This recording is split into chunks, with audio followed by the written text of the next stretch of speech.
Mi nombre es Carmen. Tengo 36 años. Vivo en un vecindario tranquilo a las afueras de Madrid. Desde el exterior, mi vida parece calmada y estable. Un trabajo fijo, un hogar impecable, un matrimonio que ha durado 8 años. Pero la noche en que todo terminó, aprendí cuán frágiles pueden ser las apariencias. Se suponía que ese día importaba.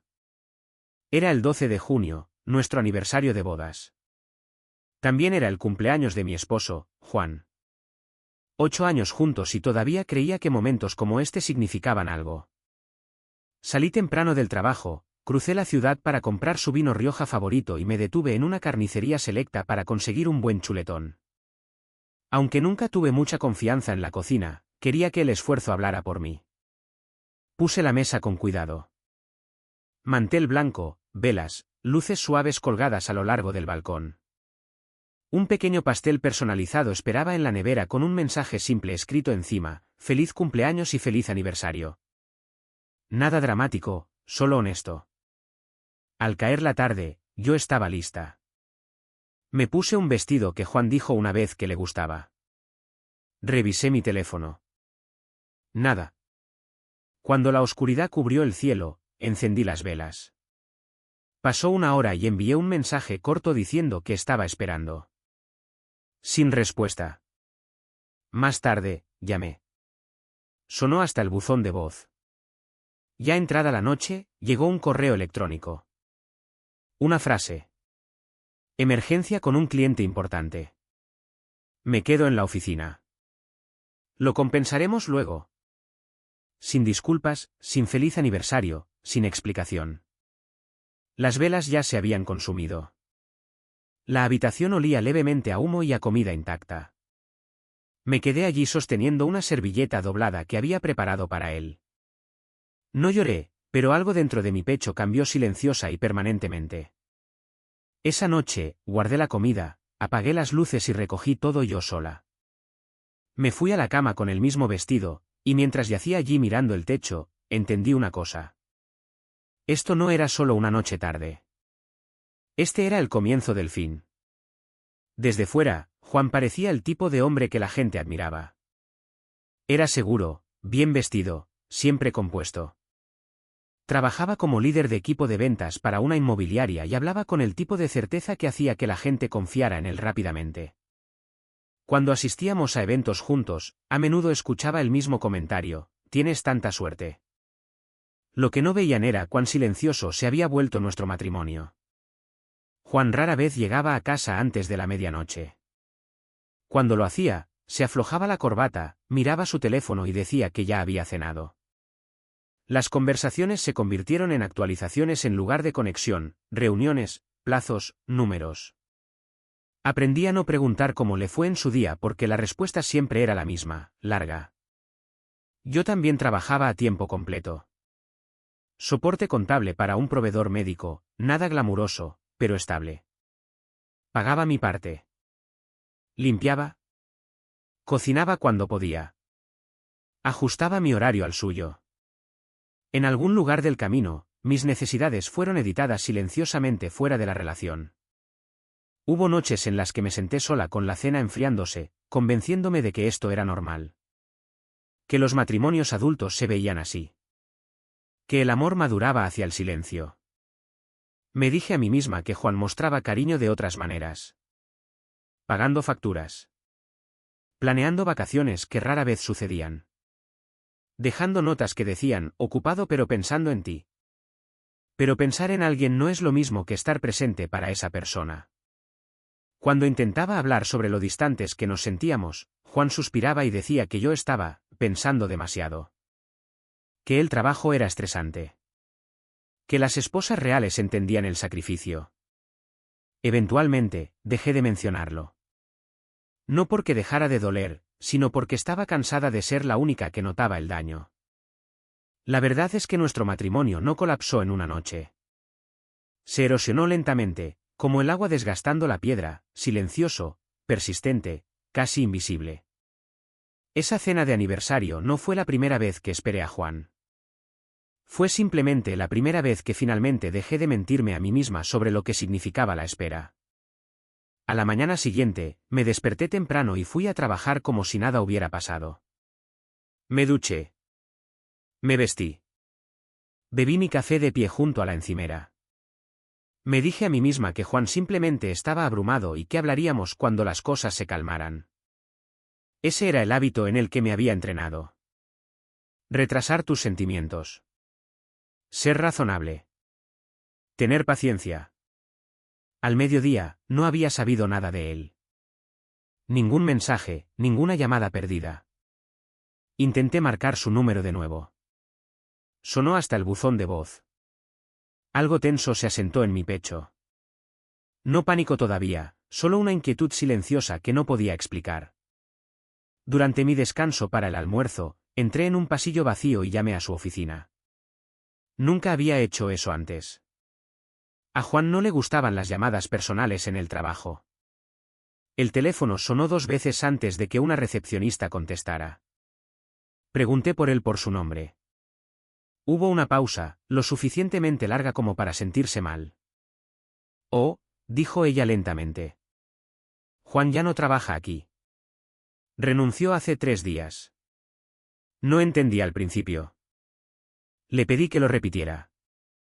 Ella se aclaró la garganta y dijo lo mismo de nuevo. Entregó su renuncia. No dejó información de contacto. Me quedé allí sosteniendo mi teléfono mientras la gente pasaba a mi lado. 3 días.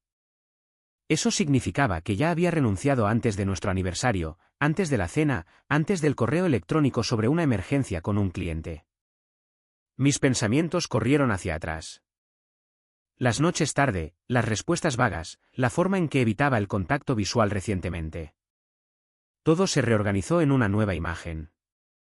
Clara, implacable. Esto no era sobre el trabajo. No había emergencia. No había oficina manteniéndolo tarde. Juan se estaba yendo y yo era la última persona a la que planeaba decírselo. Agradecí a la recepcionista sin saber por qué y colgué. Mis manos temblaban ahora. La inquietud se había convertido en certeza. Lo que me esperaba en casa no era una conversación. Era un final. Por primera vez en 8 años, no intenté suavizar la verdad. No puse excusas para él. No busqué razones para mantener la calma. Simplemente lo supe. Para cuando fiché la salida del trabajo, mi corazón ya se estaba preparando. El camino a casa se sintió más largo de lo habitual. Cada semáforo en rojo se estiraba. Cada giro se sentía más pesado. No conducía de regreso a mi matrimonio. Conducía directamente hacia el momento en que todo lo que creía sobre mi vida sería despojado. Abrí la puerta del apartamento justo al atardecer. El silencio interior se sentía más pesado de lo habitual. Sin televisión, sin música, sin movimiento familiar. Mis ojos fueron directamente al zapatero cerca de la entrada. La segunda fila estaba vacía. Los zapatos de cuero marrón de Juan habían desaparecido. Llamé su nombre una vez. Sin respuesta. Caminé hacia el dormitorio con un paso lento y constante, como si mi cuerpo ya supiera lo que encontraría. La puerta estaba entreabierta. Dentro, Juan estaba de pie cerca de la cama con una maleta abierta en el suelo. La ropa estaba apilada a su alrededor, un traje azul marino, una camisa blanca planchada, una corbata que nunca había visto antes. Sobre la cómoda había un par de zapatos de vestir nuevos con la etiqueta aún puesta. Levantó la vista cuando me vio. Su expresión no cambió. «¿Estás en casa?», dijo con calma y volvió a doblar una camisa. «¿Qué estás haciendo?», pregunté. Mi voz sonaba distante incluso para mí. «Acepté un nuevo puesto fuera de la comunidad», respondió sin levantar la vista. «Andalucía. Empiezo la próxima semana». Me quedé allí congelada. «Renunciaste a tu trabajo. Planeaste todo esto y no me dijiste ni una palabra». Juan cerró la maleta hasta la mitad y metió la mano en su bolso. Sacó una carpeta delgada y la colocó sobre la cama entre nosotros. La abrió y deslizó la primera página hacia adelante. Papeles de divorcio. Miré la página como si estuviera escrita en otro idioma. «Juan, ¿qué es esto?», susurré. Finalmente encontró mis ojos. Ya no eres la esposa que necesito. Las palabras aterrizaron con precisión. Siempre pones el trabajo primero, continuó. La casa nunca está en orden. Cocinas cuando te conviene. Dejaste de intentarlo. Sentí que algo se rompía en mi pecho.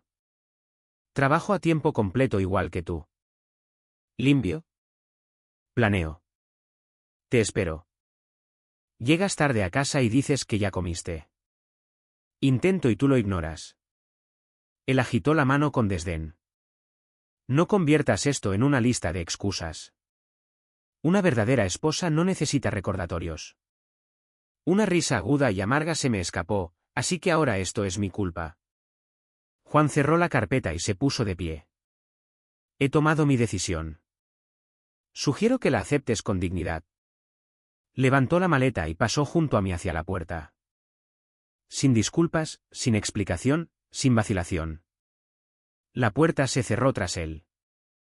Me hundí en el suelo, aferrando los papeles en mis manos. La habitación se sintió de repente enorme y vacía. En ese momento, entendí algo claramente. Esto no era una pelea. Esto no era una fase. Mi matrimonio había terminado mucho antes de que se me permitiera saberlo. Me quedé en el suelo mucho después de que la puerta se cerrara. El apartamento se sentía desconocido ahora, como un lugar que solo estaba tomando prestado. Los papeles de divorcio descansaban en mis manos, pero no los abrí de nuevo. Ya sabía lo que decían. Nombres, fechas, lenguaje legal diseñado para borrar 8 años con márgenes limpios. Juan no llamó esa noche ni a la mañana siguiente. 2 días después, mi teléfono sonó mientras estaba en el trabajo. Era la oficina de administración del edificio. La mujer al otro lado de la línea habló cortésmente como si fuera una solicitud de rutina. Señora Carmen, dijo, recibimos un aviso para terminar el contrato de arrendamiento. El titular principal nos informó que ya no vive en la unidad. Se espera que el ocupante restante desaloje antes de fin de mes. Por un momento, no pude hablar. Le pedí que repitiera lo que había dicho. Lo hizo y añadió un detalle más. Dejó una nota. Declaró que usted vaciaría y se mudaría antes de que termine el contrato. Sin discusión, sin advertencia, sin mensaje para mí. Esa tarde, fui a casa y abrí cada cajón, cada armario. Encontré los recibos del sofá, la mesa del comedor, el refrigerador. Casi todo estaba a mi nombre. Juan se había llevado solo su ropa y algunos dispositivos personales. Dejó atrás la vida que construimos como si fuera un arreglo temporal. Caminé por la habitación lentamente. El balcón donde había colgado las luces. La cocina donde las comidas intactas esperaban una vez. El dormitorio que todavía olía levemente a su colonia. Fue entonces cuando algo dentro de mí cambió de nuevo, no con dolor esta vez, sino con claridad. Juan no se fue porque fuera infeliz. Se fue porque era más fácil alejarse que enfrentar en qué se había convertido. Esa noche, puse los papeles de divorcio sobre la mesa y no los escondí. Se quedaron allí a plena vista, no como una amenaza, no como una herida, sino como la verdad. Y por primera vez en mucho tiempo, dormí sin esperar a que nadie llegara a casa. Los papeles de divorcio permanecieron en la mesa del comedor durante 3 días. Pasaba junto a ellos cada mañana antes del trabajo y cada noche antes de dormir. No los evité. Tampoco busqué un bolígrafo. No porque esperara que Juan volviera, sino porque necesitaba entender algo primero. Necesitaba entender cómo había llegado aquí sin notar el momento exacto en que desaparecí de mi propio matrimonio. Reproduje los últimos 8 años lentamente. Los compromisos que comenzaron pequeños y se volvieron rutina. La forma en que dejé de expresar decepción porque se sentía inconveniente. La forma en que aprendí a estar agradecida por el mínimo esfuerzo. Me di cuenta de que había estado gestionando el matrimonio de la misma manera que gestionaba problemas en el trabajo. Silenciosamente, eficientemente, sola. No hubo escena dramática de traición. Sin argumentos a gritos, sin villano obvio, solo un patrón constante de negligencia que seguía excusando porque era más fácil que admitir que estaba sola. Firmar esos papeles significaba aceptar una dura verdad. No me habían abandonado de la noche a la mañana. Me había estado desvaneciendo durante años. Juan simplemente terminó lo que el silencio ya había comenzado. La tercera noche, me preparé la cena y me senté a la mesa frente a los documentos. Leí cada línea con cuidado. No me apresuré. No lloré. Dejé que la finalidad se asentara. Cuando terminé, volví a poner los papeles en la carpeta y la cerré. Todavía no, dije en voz alta a una habitación vacía. No porque no estuviera segura, sino porque necesitaba un último momento para elegirme a mí misma con plena conciencia. Esa pausa no fue debilidad. Fue la última cortesía que le di a una vida que estaba a punto de dejar atrás. El sábado por la noche, me paré frente al espejo más tiempo de lo habitual, no para impresionar a nadie. Solo para asegurarme de que todavía me reconocía a mí misma, elegí un vestido negro simple y me recogí el cabello. Sin complicaciones. Asistí a mi reunión de 18 años del instituto en una pequeña cervecería cerca de la Plaza Mayor. Había pagado la entrada hace meses, cuando asumí que Juan estaría a mi lado. Casi no fui. Luego me di cuenta de que quedarme en casa solo probaría cuánto de mi mundo ya se había encogido. La sala era ruidosa y estaba llena de gente y rostros familiares suavizados por el tiempo. Me quedé cerca del fondo hasta que alguien llamó mi nombre. Era Lucas. Solía sentarse 2 filas detrás de mí en clase de historia. Sonrió como si nada hubiera cambiado y me ofreció una bebida. Hablamos con facilidad. Me dijo que se había divorciado hacía 3 años y estaba criando a su hija él solo. No había amargura en su voz, solo honestidad. Cuando preguntó por Juan, respondí simplemente, nos estamos divorciando. Sin detalles, sin disculpas. Lucas asintió y cambió de tema sin presionar. Sentí que algo se aflojaba dentro de mi pecho. Por primera vez en semanas, no estaba siendo examinada o compadecida. Solo era una persona en una habitación teniendo una conversación normal. Conduciendo a casa más tarde, con las ventanas bajadas, encendí la radio. Sonaba una canción antigua, una que solía cantar en voz baja mientras limpiaba el apartamento sola. Las palabras aterrizaron diferente ahora, claras, inevitables. Me di cuenta esa noche de que mi vida no había terminado. Simplemente había dejado de girar alrededor de alguien que nunca estuvo realmente allí. Una semana después de enviar el divorcio a través de mi abogado, mi teléfono vibró tarde en la noche. Era un correo electrónico de Juan, la línea de asunto contenía una sola palabra, prueba. Lo abrí sin dudarlo. Una fotografía llenaba la pantalla, un certificado de matrimonio, su nombre impreso claramente, Juan. Debajo, otro nombre, Clara, sellado y fechado en Andalucía. La fecha era un día después de que el tribunal finalizara nuestro divorcio. Antes de que pudiera procesarlo, mi teléfono sonó. Juan no esperó mucho. Lo viste, ¿verdad?, dijo. Me casé. La vida finalmente está avanzando. No respondí. Dejé que el silencio se estirara. Su familia posee uno de los grupos inmobiliarios más grandes de Sevilla, continuó. Me ayudaron a asegurar un puesto ejecutivo. Ya tenemos una casa. Todo está resuelto. Así que por eso necesitabas el divorcio tan rápido, dije con calma. No del todo, respondió él. Simplemente no podía quedarme con alguien que ponía el trabajo antes que su papel como esposa. Casi me reí, pero me contuve. Clara no trabaja, añadió Juan con orgullo. Ella eligió centrarse en el hogar y está embarazada. De 3 meses. Cada frase se sentía ensayada como un discurso de ventas, una justificación entregada con demasiada suavidad para ser sincera. Escuché hasta que terminó, luego le deseé lo mejor y terminé la llamada. Después, me senté en silencio y repetí su nombre en voz alta. ¿Clare? Despertó algo débil e incómodo en mi memoria. Abrí las redes sociales y busqué. Su perfil apareció al instante. Fotos elegantes, ángulos perfectos, una vida cuidadosamente curada. Luego me desplacé más atrás y me detuve. La reconocí. Clara solía ser Clara M., una chica de nuestro instituto. Habíamos ido al mismo colegio. Ella había sido callada, incómoda, a menudo pasada por alto. La mujer en esas fotos no se parecía en nada a la chica que recordaba, excepto por una cosa, sus ojos. Esa noche, entendí lo que Juan había elegido. No amor, no conexión, una imagen, un futuro pulido para borrar todo lo que vino antes. Y por primera vez desde que se fue, no sentí nada en absoluto. Llamé a mi vieja amiga Ana a la mañana siguiente. Nos conocíamos desde segundo año, y si alguien recordaba el instituto claramente, era ella. Hice una pregunta. ¿Recuerdas a Clara M? Hubo una pausa seguida de una risa suave. Por supuesto que sí. ¿Por qué?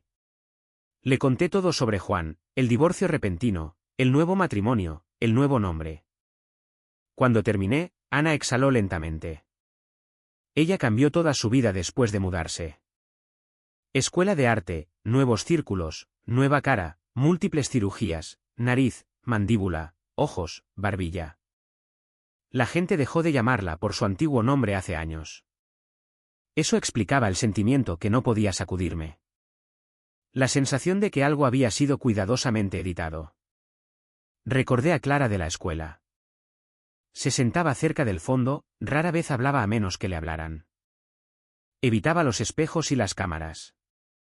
Mantenía la cabeza baja en los pasillos, el tipo de chica que aprendió temprano que la atención podía ser cruel. Ahora, estaba junto a Juan con un vestido blanco, sonriendo como alguien que finalmente había ganado. Lo que más me impactó no fue la cirugía o el dinero. Fue la similitud entre ellos. Juan también había borrado su pasado. Nunca compartía fotos antiguas, nunca hablaba de sus amigos de la universidad, insistió en una boda pequeña sin nadie de antes. En ese momento, lo llamé privacidad. Ahora lo veía por lo que era. Vergüenza. Dos personas que se reescribieron a sí mismas se encontraron. Construyeron una vida diseñada para parecer impecable desde el exterior. Nuevos nombres, nuevos roles, nuevo poder, pero nada construido sobre una mentira se mantiene sólido por mucho tiempo. Me senté sola esa noche pensando en cuánto esfuerzo se necesita para fingir, cuán agotador debe ser mantener una imagen cada día, despertarse con miedo de que el detalle incorrecto pueda deslizarse. No sentí envidia. No sentí ira. Sentí alivio porque mientras ellos estaban ocupados ocultando quienes solían ser, yo finalmente estaba aprendiendo a estar cómoda y ser exactamente quien era. 2 semanas después, un número desconocido apareció en mi teléfono. No contesté al principio. Luego sonó una y otra vez. Algo me dijo que contestara. Era Juan. Clara dio a luz, dijo inmediatamente. Una niña. Esperé. Ella no se parece a ninguno de nosotros, continuó. Su voz estaba tensa ahora, despojada de la confianza que había escuchado antes. Pensé que era solo hinchazón o iluminación, pero hice una prueba de ADN. Ella es mía. Ese no es el problema. Entonces, ¿cuál es? Pregunté con calma. Ella no quiere sostener al bebé, Carmen. Cada vez que mira su cara, se da la vuelta. Ayer, su madre tuvo que tomar al bebé de la enfermera porque Clara se negó. No entiendo. Me recosté en mi silla y cerré los ojos. No sentí satisfacción, ni sentido de justicia, solo una pesadez tranquila por una niña que había entrado al mundo cargando ya la decepción de otra persona. ¿Recuerdas tu anuario de graduación del instituto?, pregunté. Hubo silencio en la línea. Lo encontré mientras limpiaba el apartamento, continué. Me habías pedido que no tocara ese cajón, pero lo hice. Vi las fotos, Juan. Cabello rizado, dientes torcidos, acné. No eras feo, eras humano. Cambié porque era inseguro, dijo suavemente. No, respondí. Cambiaste porque querías escapar de quien eras, igual que Clara. Él exhaló temblorosamente. ¿Crees que ella se verá como esa versión de nosotros? Creo que se verá como la verdad, dije. Y la verdad siempre aparece eventualmente. Otra pausa. No tengo idea de qué hacer, susurró. Esta vez sí hablé con dulzura. Ámala de todos modos. No la castigues por cargar lo que intentaste borrar. Empezó a decir algo más, pero lo detuve. Una vez me dijiste que fallé como esposa porque no sacrifiqué lo suficiente. Pero ahora mismo, la única persona que rechaza su papel eres tú. Terminé la llamada y bloqueé el número. No por ira, sino por finalidad. Esa noche, entendí algo claramente. Me había alejado antes de que el daño me alcanzara. Pero esa niña crecería dentro de él. Y por primera vez, me sentí agradecida de que mi vida ya no perteneciera a personas que no podían enfrentarse a sí mismas. Pasó casi un año sin que yo pronunciara el nombre de Juan en voz alta. No porque estuviera tratando de olvidarlo, sino porque mi vida ya no necesitaba un punto de referencia del pasado. Me mudé a un pequeño apartamento a 10 minutos de mi oficina. Tenía un balcón estrecho y suficiente luz solar para cultivar hierbas en macetas desiguales. Las mañanas se volvieron tranquilas de una buena manera. Me despertaba temprano, hacía café y me sentaba junto a la ventana sin prisas. Reduje mis horas de trabajo y dejé de medir mi valor por el agotamiento. Me inscribí en una clase de arte de fin de semana, algo que siempre había pospuesto porque no encajaba en el horario de nadie más. Me reconecté con amigos, algunos viejos, algunos nuevos. Lucas y yo pasábamos tiempo juntos sin etiquetas ni presión. Caminábamos, hablábamos y compartíamos el silencio cómodamente. Nada tenía que ser probado. Una tarde, me encontré con Ana en una librería de segunda mano. Mencionó a Juan sin drama. Ya estaba en problemas de nuevo. Otra aventura. Un matrimonio deshaciéndose tan rápido como se había formado. Escuché sin reacción. No sentí triunfo, solo distancia. Fui a casa ese día, paré en una panadería y compré un pequeño croissant. Lo comí lentamente en un banco del parque, viendo la luz cambiar a través de los árboles. Mi vida era simple ahora. Sin caos, sin imagen que mantener. Y por primera vez en años, la sencillez se sentía como libertad. La gente a menudo pregunta si perdoné a Juan. Generalmente sonrío y les digo que no necesitaba hacerlo. El perdón implica una deuda. Lo que elegí fue la liberación. No reconstruí mi vida para probar nada. La reconstruí porque quedarme hubiera significado borrarme a mí misma pieza por pieza. Alejarse no fue dramático. Fue deliberado. Algunas personas persiguen la reinvención a través del poder, el estatus o la belleza. Otros la encuentran a través de la honestidad. Un camino exige mantenimiento constante. El otro solo pide que dejes de fingir. Juan y Clara intentaron huir de su pasado. Pero la verdad tiene una forma de aparecer silenciosamente a través del tiempo, a través de los niños, a través de consecuencias que nadie puede editar. Elegí algo más. Elegí claridad, paz y una vida que no requiere explicación.